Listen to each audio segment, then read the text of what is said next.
अमेरिकेचा होर्मुझचा मार्ग सुकर करण्याचे प्रयत्न, इराणच्या क्षेपणास्त्र तळांवर हल्ला, 5,000 पौंड वजनाच्या बॉम्बचा अमेरिकेकडून वर्षाव.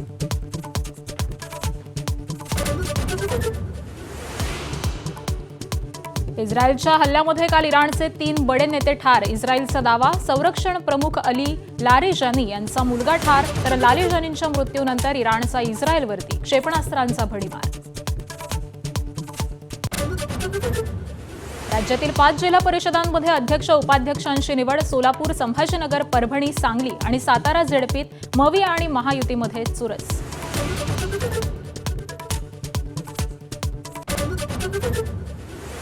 अकोला महापालिकेमध्ये ठाकरे गटाला मोठा धक्का. ठाकरे सेनेच्या 4 नगरसेवकांचा शिंदेंच्या शिवसेनेत प्रवेश. ठाकरे गटाचे जिल्हा प्रमुख मंगेश काळेही शिंदे शिवसेनेत. राज्यभरात अवकाळीचा हाहाकार. धाराशिव, बीड, हिंगोली, सांगली मध्ये वादळी वाऱ्यासह गारपीट, शेतीचं मोठं नुकसान.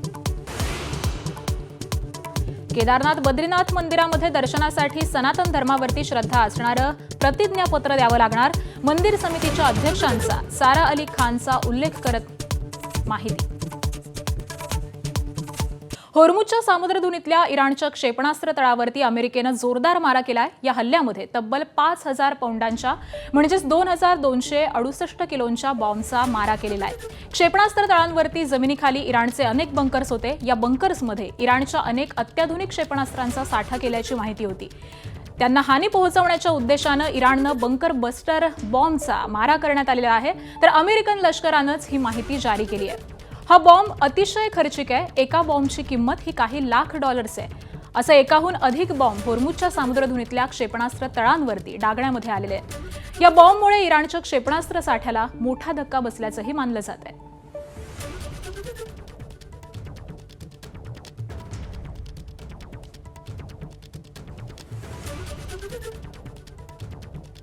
होर्मुझची सामुद्रधुनी ही बंद करण्यात आलेली आहे आणि याच ठिकाणी अमेरिकेकडनं जोरदार असा मारा करण्यात आलाय. तर बंकर बस्टर बॉम्ब नेमका काय असतो आपण जाणून घेऊयात. अमेरिकेकडून 2,268 किलोच्या बॉम्बचा इराणी क्षेपणास्त्र तळावरती मारा झालाय. इराणच्या क्षेपणास्त्र तळावरील जमिनीखालचे बंकर्स हे शक्तिशाली बॉम्बद्वारे फोडण्यात आलेत. जमिनीखालील बंकर्स फोडण्यासाठी बंकर बस्टर बॉम्ब हा वापरला जातो. एका बंकर बस्टर बॉम्बची किंमत ही तब्बल $2,88,000 इतकी आहे. गेल्या वर्षी अमेरिकेनं इराणच्या आण्विक तळावरती 30,000 पौंडांच्या बॉम्बचा मारा केलेला होता.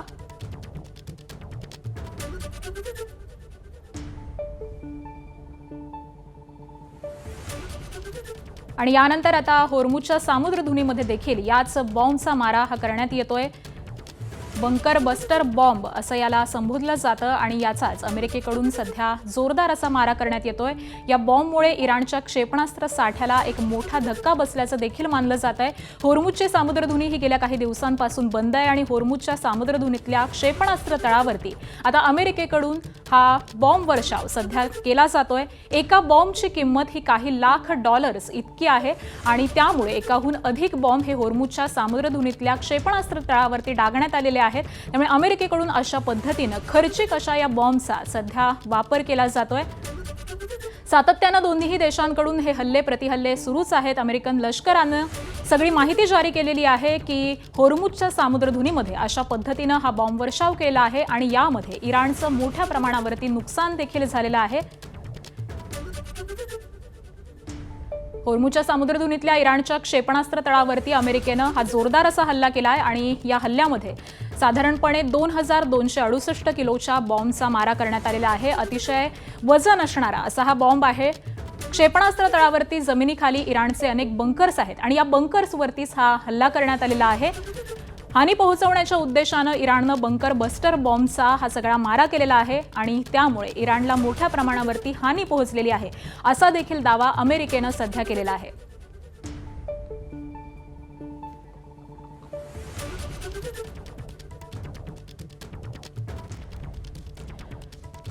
आणि याच संदर्भामध्ये आपण अधिक माहिती जाणून घेऊयात, विश्लेषण जाणून घेऊयात. Lieutenant colonel Satish Dhage sir सध्या आपल्यासोबत आहेत. ढगे सर, खरं तर बंकर ब्लस्टर बॉम्ब हा अमेरिकेकडून सध्या वापरला गेलेला आहे. हा बॉम्ब नेमका काय असतो, याचा परिणाम हा इराणला कसा झालेला असू शकतो? कारण आता हे युद्ध अधिक तीव्र झालेलं आहे असं म्हणायचं का या बॉम्बच्या वापरामुळे? नक्कीच आकांक्षा, आपल्याला जसं माहित आहे की इराणनं स्ट्रेट ऑफ होर्मुझला चोक करण्याचा निर्णय घेतला आणि अमेरिका किंवा त्याच्या मित्र राष्ट्राची जहाजं यातून गेली तर त्यांच्यावर आम्ही हल्ला करू अशा प्रकारची धमकी दिली होती. मग कशा प्रकारे हा हल्ला करणार, तर त्यांच्या किनाऱ्याच्या प्रदेशामध्ये असणारे जे अँटी शिप मिसाईल्स आहेत, बुशेहर मिसाईल्स आहेत, ड्रोन्स आहेत, त्याचबरोबर स्पीड बोट्स आहेत आणि वेगवेगळ्या प्रकारचे अंडर वॉटर ड्रोन्स आणि सी माइन्स याच्या माध्यमातून हा हल्ला करण्याचा प्लॅन इराणचा त्या ठिकाणी होता. आणि म्हणूनच त्याला उद्ध्वस्त करण्यासाठी अमेरिकेनं कालच्या रात्री जबरदस्त असा हल्ला करून अशा प्रकारचे 5000 पाऊंडर्स बॉम्ब हे त्या ठिकाणी वापरले. याला आपण MOP असं सुद्धा म्हणतो, मॅसिव्ह ऑर्डिनन्स पेनिट्रेटर. म्हणजे यांचा हल्ला एवढा किंवा यांचा आघात एवढा मोठ्या प्रमाणामध्ये त्या ठिकाणी असतो की जमिनीच्या खाली लपून ठेवलेले काही शस्त्रास्त्र असतील किंवा अशा प्रकारचे मिसाईल्स असतील किंवा न्यूक्लिअर फॅसिलिटीज असतील, त्या सुद्धा ज्या आहे पूर्णतः उद्ध्वस्त करण्याची क्षमता या बॉम्बमध्ये त्या ठिकाणी असते. दुसरी महत्वाची गोष्ट प्रिसिजन, म्हणजे अत्यंत सटीकपणे ज्या ठिकाणी आपल्याला हल्ला करायचा आहे आणि जी गोष्ट नष्ट करायची आहे त्यावरच अशा प्रकारे हल्ला करता येतो. आणि आपल्याला जर आठवत असेल तर जून 2025 मध्ये सुद्धा अमेरिकेनं इराणमधल्या न्यूक्लिअर फॅसिलिटीज ज्यावेळेस उद्ध्वस्त करायच्या होत्या त्यावेळेस अशाच प्रकारच्या MOPचा म्हणजे बंकर बस्टर बॉम्बचा त्या ठिकाणी वापर केला होता. मुळात इतक्या मोठ्या प्रमाणामध्ये 5000 पाऊंड वजनाचा असा जर दारुगोळा जमिनीच्या खाली लपवलेल्या या शस्त्रास्त्रांवर त्या ठिकाणी टाकला तर तो पूर्णतः उद्ध्वस्त होऊ शकतो. आणि नक्कीच आपल्याला त्याच्यात परिणाम दिसतील की अमेरिका, त्याची मित्र राष्ट्र त्याच्या सोबत नाहीये, अंतर्गत दबाव सुद्धा त्या ठिकाणी, पण डोनाल्ड ट्रम्प त्यांची आक्रमकता कमी करायला काही त्या ठिकाणी तयार नाही. आणि अशा एखाद्या मोठ्या हल्ल्याच्या तयारीमध्ये माझ्या मते डोनाल्ड ट्रम्प असतील, जेणेकरून ते दाखवतील की अल्टिमेटली हे युद्ध आम्ही त्या ठिकाणी जिंकलं आणि यातून बाहेर पडण्यासाठी सुद्धा त्यांचा प्रयत्न असेल. पण आज घडीला अमेरिका कुठेही आपली आक्रमकता कमी करताना दिसत नाही आणि स्ट्रेट ऑफ होर्मुझला चोक करण्याचा इराणचा जो निर्णय आहे त्याला एक प्रकारे चेकमेट करण्यासाठी हा हल्ला अत्यंत महत्त्वाचा मानला जातो. अगदी ढगे सर, जसं तुम्ही म्हणालात की अमेरिका कुठेही आक्रमकपणा हा आपला कमी करत नाहीये. खरं तर त्यांनी नाटो देशांना देखील आवाहन केलेलं होतं, त्यानंतर त्यांना इशारा दिलेला आहे, परंतु कोणत्याही मित्र राष्ट्रांनी त्यांना साथ दिलेली नाहीये. असं असताना देखील अमेरिका ही सातत्यानं हल्ला करते आणि त्यामुळे आता या युद्धाचं नेमकं भवितव्य काय आहे? माझ्या मते येणाऱ्या काळामध्ये जे आहे लो इंटेन्सिटी कॉन्फ्लिक्ट हे चालूच असेल. काही दिवसापूर्वी 3-4 दिवसापूर्वी एक प्रकारची अशी परिस्थिती निर्माण झाली होती ज्यावेळेस अमेरिका असं प्रोजेक्ट करत होता की ऑलमोस्ट हे युद्ध संपण्याच्या जवळ आहे. कारण अमेरिकेला हे माहित होतं की त्यांनी महत्वाचे मिलिटरी ऑब्जेक्टिव्ह हासिल केलेले आहेत आणि पॉलिटिकल ऑब्जेक्टिव्ह म्हणजे थोडक्यात सत्तांतर इराणमध्ये घडून आणलं हे इतक्या सहजासहजी पॉसिबल नाही. म्हणून एक प्रकारे प्रोजेक्ट करणं की आम्ही जिंकलो आणि या युद्धातून बाहेर पडावं अशा प्रकारची परिस्थिती होती. आणि बॅक चॅनल डिप्लोमसीच्या माध्यमातून कतर असेल, तुर्की असेल यांच्या माध्यमातून चर्चा करण्याचा प्रयत्न सुरू होता. पण इराणची जी एक प्रकारे अडेलतट्टू भूमिका आहे किंवा आम्ही जे आहे युद्ध करतच राहणार अशा प्रकारची भूमिका जी खामेनीच्या रेजिमनं त्या ठिकाणी घेतलेली आहे, त्याच्यामुळे आज घडीला मला चर्चा त्या ठिकाणी दिसत नाही. लो इंटेन्सिटी कॉन्फ्लिक्ट चालू राहील कारण इराणमध्ये तेवढी क्षमता नाहीये, तो ड्रोनच्या माध्यमातून हल्ले करेल पण फुल फ्लेज वॉर त्या ठिकाणी करणार नाही. तर अशी अपेक्षा आहे की पुढचे कित्येक आठवडे अशा प्रकारचं लो इंटेन्सिटी कॉन्फ्लिक्ट चालेल आणि मध्ये जर दोघांना संधी मिळाली की आम्ही जिंकलो अशा प्रकारे प्रोजेक्ट करण्याचा तर कुठेतरी जे आहे या युद्धाला स्वल्पविराम सुद्धा लागू शकतो. अगदी नक्कीच. त्यामुळे येणाऱ्या काळामध्ये आता नेमकं काय घडतं हे पाहणं महत्त्वाचं असणार आहे. ढगे सर, धन्यवाद या सगळ्या विश्लेषणासाठी. आणि इस्रायलच्या हल्ल्यामध्ये काल इराणचे 3 बडे नेते हे ठार झालेले आहेत. इराणच्या संरक्षण प्रमुखांसोबत त्यांचा मुलगा हा देखील हल्ल्यामध्ये ठार झालाय असा इस्रायलनं सध्या दावा केलेला आहे. अली लारिजानी यांचे पुत्र अली रजा बियात देखील ठार झाल्याचा दावा करण्यात आलाय. अली रजा बियात हे इराणी काउन्सिलचे उपाध्यक्ष होते. संरक्षण प्रमुख अली लारिजानी यांचा देखील या हल्ल्यामध्ये मृत्यू झालेला आहे. बासिज प्रांतातले कमांडर गुलाम रेजा सुलेमान हे देखील ठार झालेले आहेत. तर लारिजानी आणि सुलेमानींच्या मृत्यूची इराणकडून आता पुष्टी करण्यात आलेली आहे. लारिजानी हे आतापर्यंत इराण प्रत्युत्तराचं नेतृत्व करत होते आणि त्यांचाच या हल्ल्यामध्ये मृत्यू झालेला आहे. दरम्यान इस्रायलच्या हल्ल्यामध्ये इराणचे संरक्षण प्रमुख अली लारिजानी हे ठार झालेले आहेत. इराणकडून देखील लारिजानींच्या मृत्यूची सध्या पुष्टी करण्यात आली आहे. लारिजानी हेच कालपर्यंत इराणला प्रत्युत्तर देण्यासाठी या सगळ्याच ऑपरेशनचं नेतृत्व करत होते. तर संरक्षण प्रमुख हे ठार झालेले असले तरी प्रत्युत्तर हे कायम राहणार असा निर्धार हा इराणनं केलेला आहे.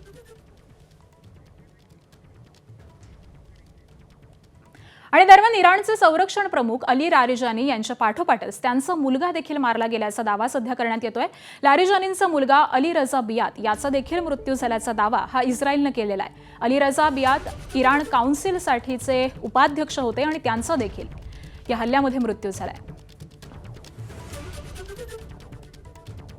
आम्ही इराणचे 2 वरिष्ठ कमांडर मारल्याचा दावा इस्रायलचे पंतप्रधान बेंजामिन नेतन्याहू यांनी केलेला आहे। आमचं हवाई दल हे इराणच्या अनेक शहरांवरती हल्ले करत असल्याचं देखील पंतप्रधान नेतन्याहू यांनी म्हटलेलं आहे।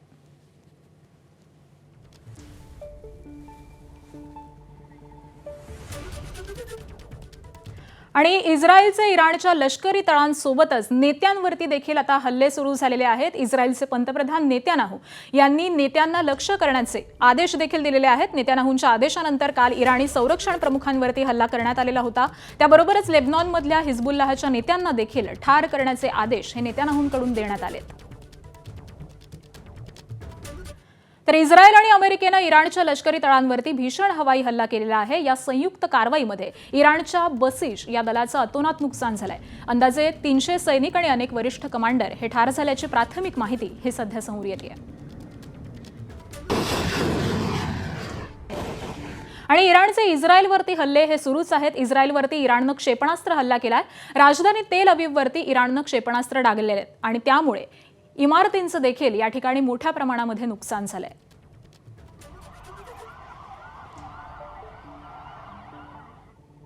आणि याबरोबरच इराणनं दुबईवरती देखील पुन्हा एकदा जोरदार असा हल्ला केलेला आहे। एकाच वेळी अनेक ड्रोन्सचा वापर या हल्ल्यासाठी करण्यात आलेला होता।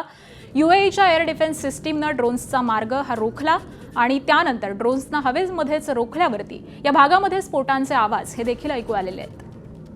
मुंबईच्या काळबादेवी भागातील प्रसिद्ध ठाकर भोजनालय हे सध्या बंद असल्याचं समोर आलेलं आहे। अनेक नामांकित कलाकार त्याबरोबरच विविध क्षेत्रातील दिग्गज लोक इथे जेवायला येतात आणि तेच हे भोजनालय गेल्या 4 ते 5 दिवसांपासून बंद आहे। गॅसच्या तुटवड्यामुळे संपूर्णपणे ठप्प झालेला असून प्रशासनाकडून गॅस पुरवठा कधी सुरळीत होणार याकडेच आता सगळ्यांचं लक्ष लागलंय आणि याचाच आढावा घेतलाय आमचे प्रतिनिधी ईशान देशमुख यांनी। मुंबईतल्या काळबादेवीमधलं प्रसिद्ध भोजनालय म्हणजे ठाकर भोजनालय, पण हे गॅसच्या तुटवड्यामुळे अनेक दिवसापासून बंद आहे। सध्या आपण बघू शकतो की हे भोजनालय हे प्रसिद्ध आहे। अनेक इकडे विविध क्षेत्रामधून मान्यवर हे या भोजनालयामध्ये जेवायला येत असतात। त्यासोबत कलाकार देखील मोठ्या प्रमाणावरती या भोजनालयामध्ये येत असतात, पण गॅसच्या तुटवड्यामुळे कुठेतरी आता हे भोजनालय हे बंद झालं आहे। आज 17 तारखेला पुन्हा एकदा चालू होणार होतं हे भोजनालय। क्या बताओगे ये बंद है, क्यों बंद है? गैस के प्रॉब्लम से गैस नहीं आ रहा आगे से, इसलिए बंद है। कितने दिन से अभी ये बंद है? 4-5 दिन हो गया, 5-6 दिन हो गया। पर आज खोलने वाले ऐसा समझ रहा है, पर गैस आया आपके पास? नहीं आया, नहीं आया, गैस है ही नहीं है। आपको दिन में कितना गैस लगता है? वो तो भी मैं भी नया हूँ, मेरे को मालूम नहीं। आपण बघू शकतो की आज हे उघडणार होतं, पण अजून देखील गॅस सुरळीतरित्या या भोजनालयापाशी आलं नाहीये। त्यामुळे कुठेतरी हे भोजनालय सुरू होण्यामध्ये कुठेतरी एक अडचण येत आहे। कॅमेरामन विजय देसाईसह ईशान देशमुख, ABP माझा, मुंबई। ठाण्याच्या वागळे इस्टेट परिसरात असलेली खाऊ गल्लीतली दुकानं ही बंद झालेली आहेत। गॅस तुटवड्यामुळे अनेक दुकानदार आणि व्यापाऱ्यांना याचा फटका बसलाय। अनेक ग्राहक आणि कामगारांना सकाळचा नाश्ता आणि त्याचबरोबर दुपारचं जेवण मिळणं हे देखील मुश्किल झालंय। काहींनी लाकडावरती चूल मांडून नाश्ता घ्यायला सुरुवात केली आहे। सरकार आणि गॅस एजन्सीकडून सिलेंडर मिळावा अशी मागणी व्यापाऱ्यांनी केलेली आहे। स्टार्टिंग झाले 2-4 दुकानं बंदच झाले आणि शॉर्टेज मेनू बनवला जातो, कारण जास्त बनवला तर परत गॅसचा प्रॉब्लेम होता आणि जेवढा आहे 2-3 दिवसासाठी तेवढंच चालतं। एकच विनंती आहे सरकारला की लवकरात लवकर गॅस द्यावा आम्हाला, खूप गरज आहे आपली, कारण याच्यावरतीच आमचं पोट पाण्याचा चालतं उदरनिर्वाह। पण एका धंद्यावरती 2-3 घरं चालतात। आणि पुढे नाशिकमधली परिस्थिती नेमकी काय आहे जाणून घेऊयात। आखाती देशातील युद्धामुळे व्यावसायिक गॅसचा तुटवडा जाणवतोय, तर घरगुती गॅस सिलेंडरसाठी नागरिक हे एजन्सी बाहेर रांगा लावतात। अनेक नागरिक MNGL कनेक्शनकडे वळल्याचं दिसून येत आहे, मात्र त्याचा फायदा घेऊन नागरिकांची फसवणूक होत असल्याचं देखील समोर येत आहे। फेक मेसेज आणि कॉलद्वारे नागरिकांची लूट सुरू आहे। बिलाच्या रकमेची मागणी करून आर्थिक फसवणूकही केली जाते। सायबर फसवणूक करत असल्यावरती सायबर पोलिसांकडून विशेष खबरदारी घेतली जाते, मात्र नागरिकांनी खबरदारी घ्यावी असं आवाहन आता सायबर पोलिसांकडून केलं जात आहे। कुठलाही अननोन कॉल आल्यास तो रिसीव्ह करू नये किंवा APK लिंक आल्यास ती क्लिक करू नये, जेणेकरून आपली फसवणूक होणार नाही। आणि LPG सिलेंडरच्या बाबतीत आतापर्यंत नाशिक शहरामध्ये असा कुठलाही प्रकार घडलेला नाही. तरी पण आपल्याला एखादा व्हॉट्सअप मेसेज, व्हॉट्सअप लिंक किंवा टेक्स्ट मेसेज किंवा अननोन कॉल आल्यास त्याला प्रतिसाद देऊ नये. प्रत्यक्ष आपण आपले जे अधिकृत सिलेंडर विक्रेते आहे त्यांच्याकडे जाऊन खात्री करा, बुकिंग करा. ऑनलाईन कुठल्याही गोष्टीवर विश्वास ठेवू नका. आणि यानंतरची बातमी आहे मुंबई महानगरपालिकेतून. मुंबई महानगरपालिकेमध्ये नव्या सत्ताधाऱ्यांचा वाद आता चव्हाट्यावरती आलेला आहे. मंगळवारी झालेल्या मुंबई क्लीन लीग कार्यक्रमामध्ये महापौरांच्या अनुपस्थितीत प्रोटोकॉलनुसार उपमहापौरांना मुख्य स्थान द्यायला हवं होतं अशी मागणी शिवसेनेनं केली आहे. महापौरांच्या अनुपस्थितीमध्ये उपमहापौर प्रमुख असतात ही बाब शिवसेना गटनेत्यांनी समोर आणली आहे. अक्षय कुमारच्या उपस्थितीमध्ये झालेल्या कार्यक्रमामध्ये एका बाजूला मुंबईचे आयुक्त भूषण गगराणी बसलेले होते, तर त्यांच्या शेजारी महापौरांच्या अनुपस्थितीमध्ये भाजप मुंबई अध्यक्ष अमित साटम होते. त्यानंतर मुंबई महापालिकेचे उपमहापौर संजय घाडी यांची आसन व्यवस्था होती. यावरती शिवसेना गटनेते अमेय घोले यांनी तीव्र आक्षेप घेत आयुक्तांना पत्र दिलेलं आहे. त्याबरोबरच उपमहापौरांची माफी मागा असं देखील पत्रात म्हणण्यात आलंय. ही आसन व्यवस्था करणाऱ्या अधिकाऱ्याच्या चौकशीचीही मागणी करण्यात आलेली आहे. त्याबरोबरच पुढील कार्यक्रमामध्ये काटेकोरपणे प्रोटोकॉल पाळावा अशी मागणी सध्या केली गेली आहे. आणि याच संदर्भामध्ये आपण अधिक माहिती जाणून घेऊयात. आमचे प्रतिनिधी ईशान देशमुख सध्या आपल्यासोबत आहेत. ईशान, नेमक्या या बैठकीमध्ये काय वाद झालेला होता, काय परिणाम होत आहेत?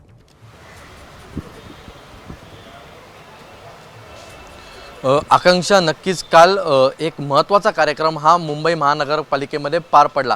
पण तो जो कार्यक्रम होता तो प्रोटोकॉलनुसारच होणं अपेक्षित होतं. त्यामध्ये जर महापौर नसतील तर तिकडे उपमहापौर यांना महत्त्वाचं स्थान दिलं जातं आणि त्यांना प्रमुख म्हणजे प्रथम असल्यामुळे त्यांना तिकडे बसवण्यात येतं. पण कालच्या ह्याच्यात मुंबई भारतीय जनता पार्टीचे अध्यक्ष अमित साटम हे देखील उपस्थित होते. कुठेतरी त्यांना ती जागा देण्यात आली. त्यामुळे अमेय घोले यांनी तीव्र नाराजी व्यक्त केली. अमेय घोले हे शिवसेना पक्षाचे मुंबई महानगरपालिकेचे गट नेते आहेत. त्यांनी थेट आयुक्त भूषण गगराणी यांना पत्र लिहिलं आणि त्या पत्रामध्ये थेट त्यांनी नाराजी व्यक्त केली. त्याचसोबत ही आसन व्यवस्था ज्या अधिकाऱ्याने लावली त्यांनी थेट माफी मागावी. त्याचसोबत त्याच्यावरती चौकशी देखील व्हावी की ही आसन व्यवस्था अशी कशा प्रकारे करण्यात आली. आपण पाहिलं असेल तर एका बाजूला अमित साटम यांच्यावरती सातत्याने टीका होती की कशा प्रकारे त्यांचा जो वाढता इंटरफिअरन्स आहे महानगरपालिकेमध्ये त्यावरती देखील आता राजकीय वर्तुळामध्ये एक चर्चा रंगली आहे. तर दुसऱ्या बाजूला अमेय घोले यांनी अप्रत्यक्षरित्या नाव न घेता कुठेतरी त्यांची नाराजी व्यक्त केली आहे, ते पण थेट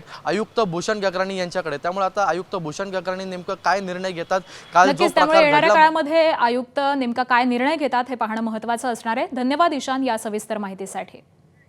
आणि या निमित्तानं मुंबई महापालिकेमध्ये भाजपचे मुंबई अध्यक्ष अमित साटम फॅक्टर मजबूत झाल्याचं बोललं जात आहे. उपमहापौरांना डावलत अमित साटम निर्णयाच्या केंद्रस्थानी असल्याचं बोललं जात आहे. महापौर रितू तावडे या सलग वादांमध्ये सापडत असताना दुसरीकडे साटम यांचं पारडं हे जड होत असल्याचं चित्र दिसतंय. ज्या पद्धतीनं पूर्वी आदित्य ठाकरे हे महानगरपालिकेच्या कामकाजामध्ये सक्रिय हस्तक्षेप करत असल्याचे आरोप होत होते, अगदी त्याच धर्तीवरती आता अमित साटम देखील निर्णय प्रक्रियेमध्ये प्रभाव टाकत असल्याचा आरोप हा केला जातोय. शिवसेनेकडून देखील अप्रत्यक्षपणे नाव न घेता यावरती टीका होत असल्याचं पाहायला मिळतंय. मुंबईसह देशभरामध्ये गॅस तुटवड्याचा सर्वसामान्यांना फटका बसतोय. दरम्यान या स्थितीबाबत ऊर्जा तज्ज्ञांनी चिंता व्यक्त केली आहे. ऊर्जा तज्ज्ञ अतुल खराटे यांनी काय प्रतिक्रिया दिलेली आहे आपण पाहूयात.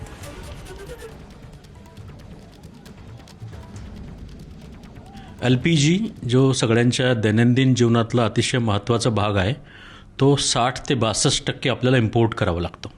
स्ट्रेट ऑफ हॉर्माजमध्ये बऱ्याचशा शिप ज्या आहेत त्या इन ट्रान्झिटमध्ये थांबलेल्या आहेत. आत्ता आपल्याकडे 2 किंवा 3 शिपच्या मुवमेंट झालेली आहे. काही शिप्स गुजरातमध्ये पोचलेल्या आहेत आणि त्यांचा डिस्चार्जची सुरुवात झाली आहे. आत्ता ज्या काही आपण साधारणतः जर 3 शिप्सची क्वांटिटी बघितली तर याच्यामध्ये आपल्याला काही दिवसांचा एक अवसर किंवा फायदा होऊ शकतो.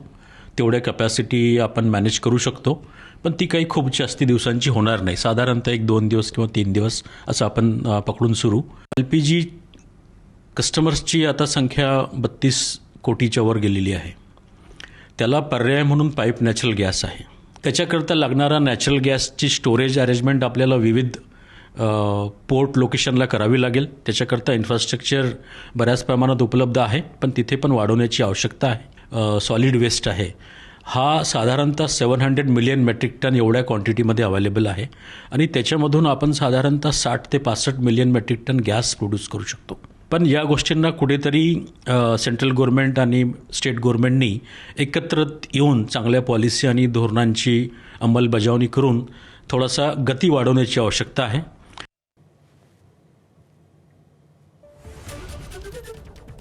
तर ऊर्जा तज्ज्ञांची ही प्रतिक्रिया आपण जाणून घेत होतो. ऊर्जा तज्ज्ञ अतुल खराटे यांनी ही सगळी प्रतिक्रिया दिलेली आहे. खरं तर मुंबईसह देशभरामध्ये गॅस तुटवड्याचा सगळ्यांनाच फटका बसलेला आहे आणि याच स्थितीबाबत ऊर्जा तज्ज्ञांनी चिंता देखील व्यक्त केलेली आहे. त्यामुळे येणाऱ्या काळामध्ये नेमकं काय घडतं हे देखील पाहणं महत्त्वाचं ठरणार आहे. परंतु ऊर्जा तज्ज्ञ अतुल खराटे यांनी ही प्रतिक्रिया दिलेली आहे. आदरणीय सभापति जी, एक ऐसा अवसर है जो हमें इस सदन में हर 2 वर्ष के बाद कुछ भावुक पलों में डुबो देता है. इस विशेष अवसर पर आपने मुझे अपनी भावनाएं प्रकट करने के लिए जो अवसर दिया, इसके लिए मैं आपका बहुत बहुत आभारी हूं. आदरणीय सभापति जी, सदन के अंदर अनेक विषयों पर चर्चाएं होती हैं. हर किसी का बहुत ही महत्वपूर्ण योगदान होता है. कुछ खट्टे मीठे अनुभव भी रहते हैं, लेकिन आज जब ऐसा अवसर आता है तो स्वाभाविक रूप से दलगत भावना से ऊपर उठ करके हम सबके भीतर एक समान भाव प्रकट होता है. यार, ये हमारे साथी अब किसी और विशेष काम के लिए आगे बढ़ रहे हैं. यहां से जो साथी विदाई ले रहे हैं, कुछ फिर से आने के लिए विदाई ले रहे हैं और कुछ विदाई के बाद यहाँ का अनुभव लेकर के समाज जीवन में कुछ न कुछ विशेष योगदान के लिए जा रहे हैं. जो जा रहे हैं लेकिन आने वाले नहीं हैं, उनको भी मैं कहना चाहूंगा कि राजनीति में कोई फुल स्टॉप नहीं होता है.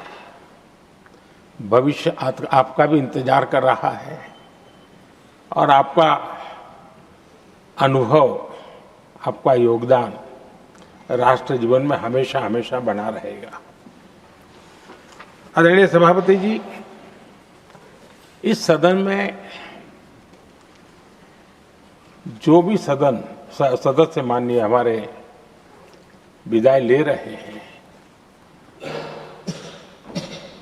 कुछ सदस्य ऐसे हैं जिनको शायद उस समय जाने का समय कार्यकाल आएगा जब सदन नहीं चलता होगा. कुछ हैं जिनको ऑलरेडी सदन के दरमियान ही विदाई मिल रही है. लेकिन ये जाने वाले सभी माननीय सांसदों का बहुत ही उत्तम योगदान है. इसलिए लेकिन मैं जरूर कहूंगा,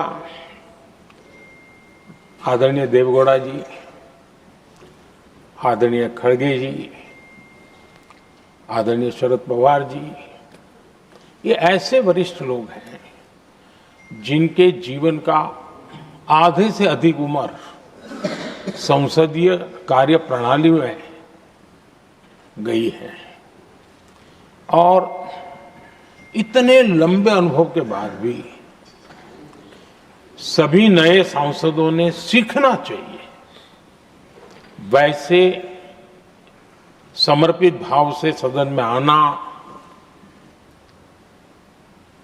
जो भी हमसे उनसे बन सकता है उतना योगदान करना, यानी समाज में से जो जिम्मेवारी मिली है उसके प्रति पूरी तरह समर्पित रहना, ये इन सब वरिष्ठ लोगों से हम जैसे सबको सीखने जैसा है.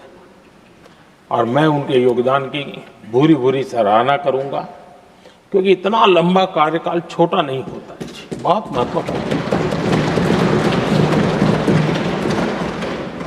उसी प्रकार से हमारे उपसभापति जी हरिवंश जी विदाई ले रहे हैं।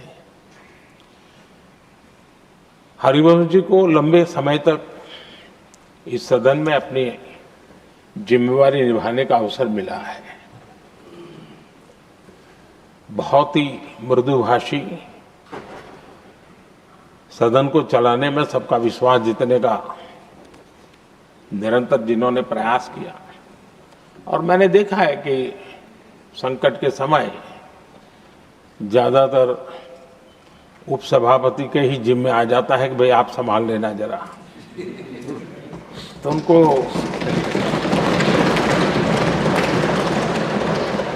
एक लंबा एक्सपीरियंस होता है, सबको जान भी लेते हैं, भली बात ही जान लेते हैं।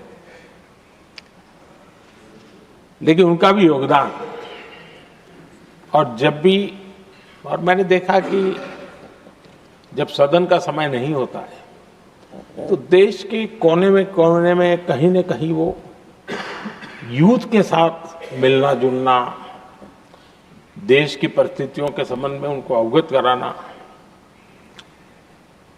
उनमें एक देश के प्रति संवेदनाएं पैदा करने का वो निरंतर काम। वे कलम के धनी तो है ही हैं, लेकिन कर्म कठोर के नाते भी मैं कहूंगा कि उन्होंने भारत के हर कोने में जाकर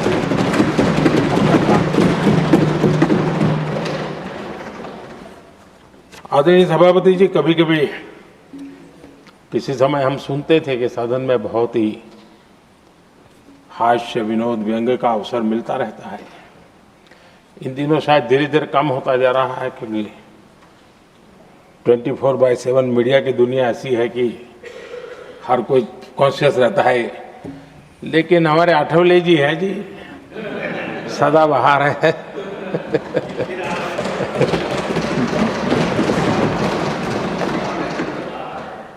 आठवले जी जा रहे हैं, लेकिन यहाँ पर किसी को खोट महसूस नहीं होगी, वो व्यंग्य विनोद भरपूर परोसते रहेंगे। जब ये पूरा भरोसा है।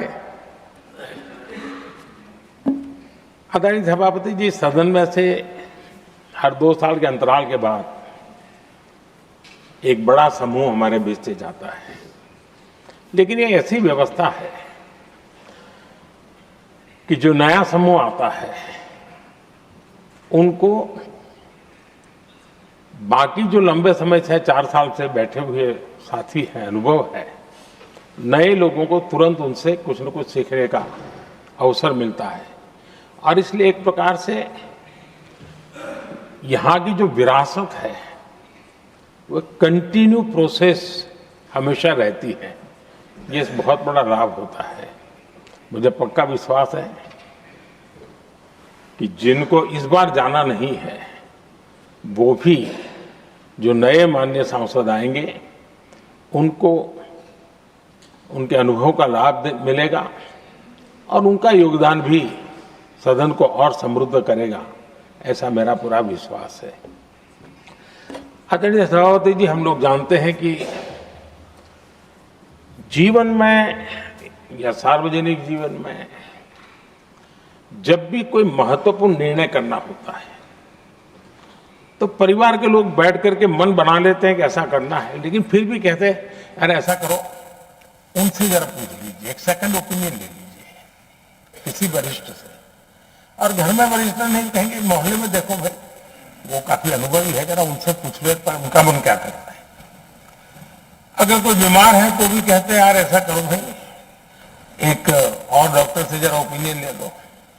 सेकंड ओपिनियन का बहुत महत्व होता है।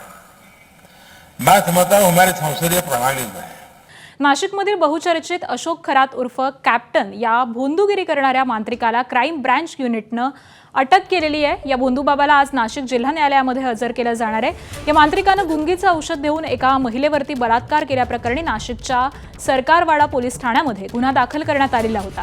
आणि महत्त्वाची बाब म्हणजे या भोंदूबाबाकडे अनेक राजकीय नेते, अधिकारी, सेलिब्रिटी आपलं भविष्य जाणून घेण्यासाठी जात होते। त्यांचे व्हिडिओ देखील पोलीस तपासामध्ये उघडकीस आलेत। सिन्नर तालुक्यामध्ये अशोक खरात यानं श्री शिवनिका संस्थान या मंदिराची स्थापना केली। या मंदिराच्या विश्वस्त पदावरती महिला आयोगाच्या अध्यक्ष रुपाली चाकणकर आहेत। तर एकनाथ शिंदे मुख्यमंत्री असताना त्यांनी देखील या मंदिराला जाऊन भेट देऊन दर्शन घेतलेलं होतं आणि तेव्हापासूनच अशोक खरात जास्त चर्चेमध्ये आलेला होता। आता पोलीस तपासामध्ये आणखी काय माहिती समोर येते, रुपाली चाकणकर काय भूमिका घेतात, याकडे आता सगळ्यांचंच लक्ष लागलंय। दरम्यान अंधश्रद्धा निर्मूलन समितीनं या प्रकरणामध्ये उडी घेऊन कठोर शिक्षा करण्याची मागणी देखील केलेली आहे। कॅप्टन खरात हा एक भोंदूबाबा आहे आणि तो ज्योतिषीच्या नावाखाली अनेक महिलांचं त्यांनी शोषण केलेलं आहे। अनेक राजकीय व्यक्तींचं त्याला पाठबळ आहे। माजी मुख्यमंत्री सुद्धा त्या ठिकाणी येऊन गेलेले होते। काही मंत्र्यांचं सुद्धा त्याला पाठबळ आहे। काही अनेक जे राजकीय पदाधिकारी आहेत त्यांचं त्याच्या ट्रस्टवरती नाव आहे। त्यामुळे या प्रकरणामध्ये राजकीय दबाव येण्याची शक्यता आहे। त्यामुळे महाराष्ट्र अंधश्रद्धा निर्मूलन समिती पोलिसांना भेटून याबाबत सविस्तर निवेदन देणार आहेत व याची सखोल चौकशी व्हावी अशी मागणी महाराष्ट्र अंधश्रद्धा निर्मूलन समिती करत आहे। तर गुंगीचं औषध देऊन महिलेवरती बलात्कार केल्याप्रकरणी या भोंदूबाबाला अटक करण्यात आलेली आहे। नाशिकमधील हा सगळा प्रकार आहे। बहुचर्चित असा हा प्रकार होता। अशोक खरात उर्फ कॅप्टन या भोंदूगिरी करणाऱ्या मांत्रिकाला क्राईम ब्रांचच्या युनिट 1नं अटक केलेली आहे। या भोंदूबाबाला आज नाशिक जिल्हा न्यायालयामध्ये देखील हजर करण्यात येणार आहे। या मांत्रिकानं गुंगीचं औषध देऊन एका महिलेवरती बलात्कार केल्याप्रकरणी नाशिकच्या सरकारपाडा पोलीस ठाण्यामध्ये गुन्हा हा दाखल करण्यात आलेला होता। आणि या सगळ्यामध्ये अत्यंत महत्त्वाची बाब म्हणजे या भोंदूबाबाकडे अनेक राजकीय नेते, अधिकारी, सेलिब्रिटी आपलं भविष्य जाणून घेण्यासाठी देखील जात होते आणि त्यांचे व्हिडिओ देखील पोलीस तपासामध्ये उघडकीस झालेले आहेत।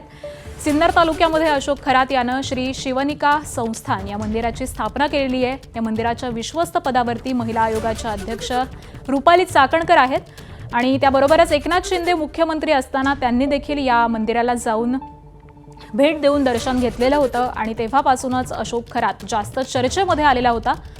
आता सगळ्या या पोलीस तपासामध्ये आणखी नेमकी काय काय माहिती समोर येते हे पाहावं लागणार आहे।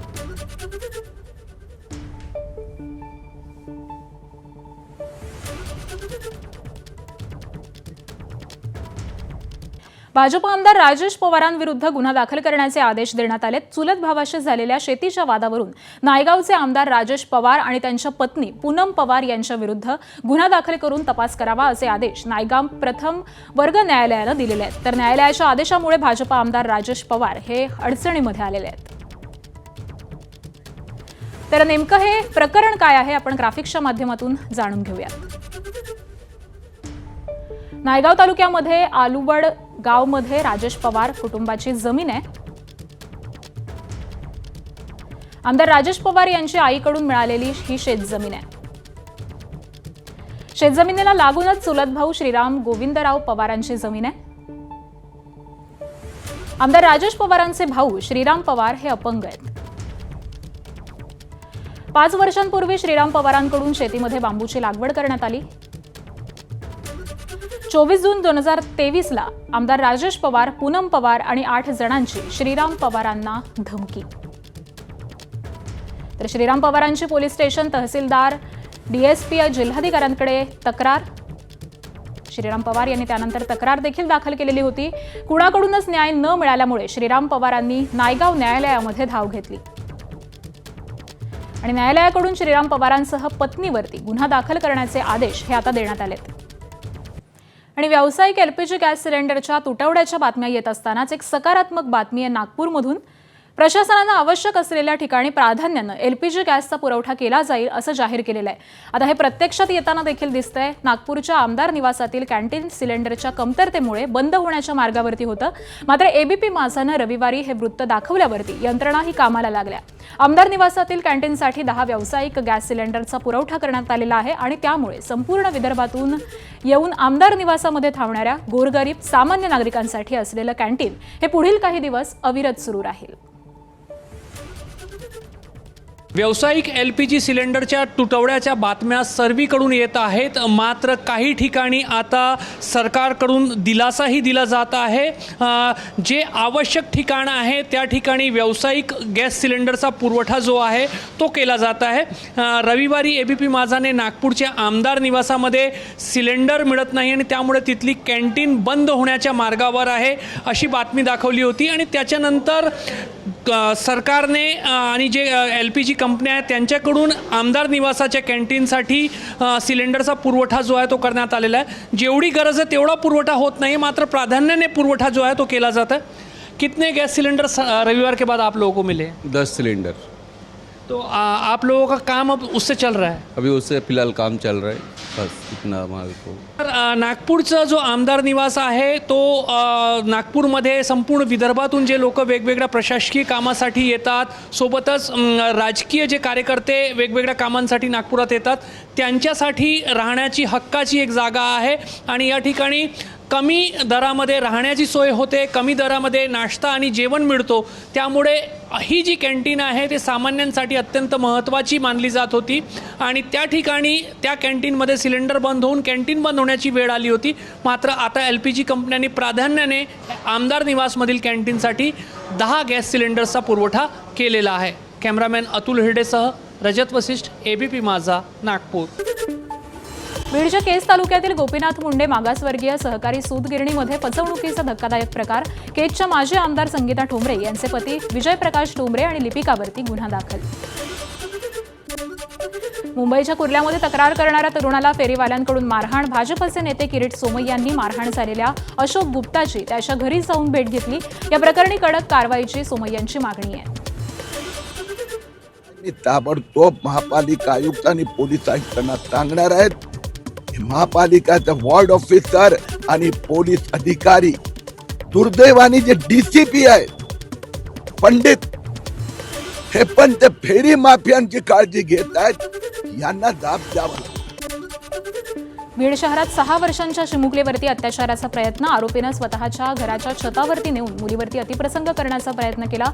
16 वर्षांच्या अल्पवयीन तरुणाविरुद्ध गुन्हा दाखल। रत्नागिरीच्या खेड तालुक्यातील लोटे औद्योगिक वसाहतीमध्ये 6 मार्चला झालेल्या स्फोटाचं प्रकरण। आणखी 2 कामगारांचा उपचारादरम्यान मृत्यू। घटनेच्या 12 दिवसांनंतर देखील स्फोटाचं कारण मात्र अस्पष्ट। ठाण्यात शोरूम समोर ठेवलेल्या नवीन इलेक्ट्रिक 4चाकी वाहनाला आग, गाडी जळून मोठ्या प्रमाणावरती नुकसान। वागळे इस्टेट इथली घटना आहे। महिंद्रा इलेक्ट्रिक 4चाकी वाहनाला ही आग लागलेली होती। नागपूरच्या खापरखेडा आणि कोराडी वीज केंद्रावरती धमकीचे ईमेल, त्यानंतर पोलिसांच्या BDDS पथकाकडून सखोल तपासणी। मात्र काहीही संशयित आढळलेलं नाही। खबरदारी म्हणून सुरक्षेमध्ये वाढ करण्यात आली। हिंगोलीत वादळी वारे आणि अवकाळी पावसामुळे आंब्याच्या बागांचं मोठं नुकसान। शेतकरी आर्थिक संकटामध्ये। कळमनुरी तालुक्यातील दांडेगाव इथल्या शेतकरी सुरेश ठाकूर यांचं 5 एकरावरील पिकाचं नुकसान झालंय। नांदेडमध्ये देगलूर नरसी परिसरामध्ये गारांसह पाऊस। मध्यरात्री वादळी वाऱ्यानं विद्युत पुरवठा खंडित। गहू, हरभरा, ज्वारी, हळद, संत्रा, मोसंबी यांचं मोठं नुकसान। अनेक भागातील वीज पुरवठाही रात्रभर खंडित। हिंगोली जिल्ह्याला अवकाळी पावसानं झोडपलंय। गारपिटीसह झालेल्या पावसानं गहू, हरभरा, ज्वारीसह काढणीला सुरू असलेल्या हळदीच्या पिकांचं नुकसान झालंय। पंचनामे करून नुकसान भरपाईची मागणी करण्यात आली आहे। धाराशिवमध्ये काढणीला असलेल्या द्राक्ष बागेला गारपिटीचा फटका। 2 दिवसांनी बाजारामध्ये विकल्या जाणाऱ्या द्राक्षांचा गारपिटीमुळे भीषण चिखल झालाय। गारांच्या तडाख्यामुळे द्राक्ष बागेची मोठ्या प्रमाणामध्ये पानगळ। जमिनीवरती द्राक्षांचा खच। लोहार तालुक्यातल्या द्राक्ष उत्पादक शेतकऱ्यांना मोठा आर्थिक फटका। कर्नाटकच्या धारवाड जिल्ह्यातील माशापूरमध्ये गारपीट। गारांचा अक्षरशः रस्त्यावरची खच आणि त्यामुळे गावाचं मिनी काश्मीरमध्ये रूपांतर झाल्याचं चित्र आहे। रस्त्यावरती साचलेल्या गारांमुळे रस्ते अक्षरशः पांढरे शुभ्र झालेत। याचा व्हिडिओ सोशल मीडियावरती व्हायरल झालाय। बेळगावमध्ये वादळी वाऱ्यासह अवकाळी पावसाच्या सरी। तब्बल 1.5 तास गारपिटीसह जोरदार पाऊस आणि त्यामुळे उकाड्यानं त्रस्त झालेल्या नागरिकांना दिलासा। जोरदार वाऱ्यामुळे तारा तुटल्यामुळे अनेक ठिकाणी विद्युत पुरवठाही खंडित। सोलापूरच्या अक्कलकोट तालुक्यातील अनेक गावांमध्ये गारांचा जोरदार पाऊस। गारपिटीमुळे शेती पिकांचं मोठ्या प्रमाणावरती नुकसान झाल्याची प्राथमिक माहिती। काही ठिकाणी वादळी वाऱ्यामुळे वीज पुरवठाही खंडित झालाय। धुळे कृषी उत्पन्न बाजार समितीमध्ये होते 4 ते 5 हजार क्विंटल गव्हाची आवक. अधिक आवक झाल्यामुळे भावामध्ये क्विंटल मागे 700 ते 900 रुपयांची घट. गॅस टंचाईमुळे बिस्किट कारखाने बंद असण्याचा मागणीला फटका बसतोय. व्यापारी महासंघाचे अध्यक्ष विजय चिंचोले यांची माहिती. गडचिरोली जिल्ह्यातील अनेक भागामध्ये वादळी वाऱ्यासह पाऊस. अहेरी उपविभागातील मुलचेरा आलापल्ली परिसरामध्ये पावसाच्या सरी. अचानक आलेल्या पावसामुळे नागरिकांची काहीशी तारंबळ उडाली. रिडेव्हलपमेंटच्या सुरक्षा भिंतीवरून 2 विकासक गटामध्ये तुंबळ हाणामारी झालेली आहे. कल्याण पश्चिममधील शिवनेरी पार्क आणि शिवधाम सोसायटी परिसरामध्ये हा सगळा प्रकार घडलाय. लोखंडी रॉडनं मारहाण करण्यात आलेली आहे आणि या हल्ल्यामध्ये 3 ते 4 जण हे जखमी झालेले आहेत. 14 जणांवरती गुन्हे देखील दाखल करण्यात आले, तर जखमींवरती रुग्णालयामध्ये सध्या उपचार सुरू आहेत. या प्रकरणी खडकपाडा पोलिसांनी परस्पर विरोधामध्ये गुन्हा दाखल करत आता पोलीस पुढचा तपास करत आहेत. सोसायटीच्या अंतर्गत असलेली जी भिंत आहे ती भिंत आम्ही काढत होतो आणि ते काढण्याचं काम चालू असताना आमच्या जे लेबर होते त्यांना तिथे जागेवर जाऊन धमकी दिली, त्यांना मारहाण केली आणि त्यांना तिकडनं पळवून लावलं. आणि त्यानंतर 8 ते 10 लोक त्याचे सुपरवायझर यांनी येऊन आमच्यावरती मारहाण केली. पोलीस स्टेशनला गेलो, तिथेसुद्धा त्यांनी येऊन डायरेक्ट धमकी दिली पोलीस स्टेशनमध्ये. परत 24 तासानंतर त्यांनी खोटा गुन्हा दाखल केला. ह्याचं आम्हाला काय हे कळत नाही आहे आणि याच्यामध्ये मला फक्त एवढंच म्हणणं आहे की आम्हाला योग्य ते याची सगळी या प्रक्रियेची पूर्ण चौकशी व्हावी या प्रकरणाची आणि आम्हाला न्याय मिळावा. एबीपी माझा, उघडा डोळे बघा नीट.